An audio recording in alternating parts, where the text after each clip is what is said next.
Le gouvernement de Nicolás Maduro a tout préparé. Non pas pour accueillir l'aide humanitaire, mais pour empêcher son entrée dans le pays. Et alors que les soldats vénézuéliens patrouillent, le ministre colombien des Affaires étrangères demande à Nicolás Maduro de laisser passer cette aide humanitaire. Des avions avec de l'aide sont déjà arrivés en Colombie. Le peuple vénézuélien a besoin que l'aide humanitaire arrive. Le peuple vénézuélien réclame cette aide d'urgence.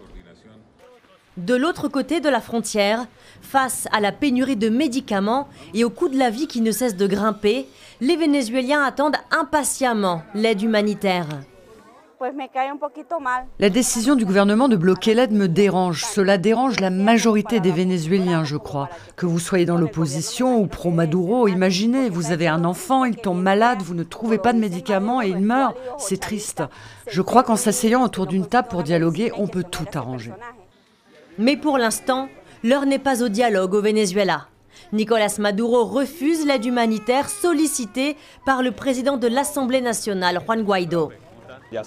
Les containers doivent traverser le pont. Les tanks sont là pour les bloquer. Cette réaction est absurde. Le gouvernement n'est pas intéressé par ses citoyens et nous allons tout faire pour que cette aide arrive.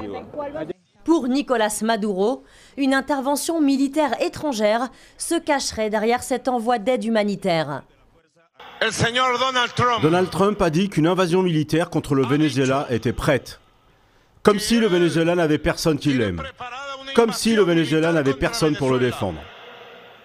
Dans le cadre d'une manifestation en soutien à Nicolás Maduro, ce mercredi à Caracas, des centaines de personnes ont signé une pétition pour dénoncer, disent-elles, l'ingérence des États-Unis au Venezuela.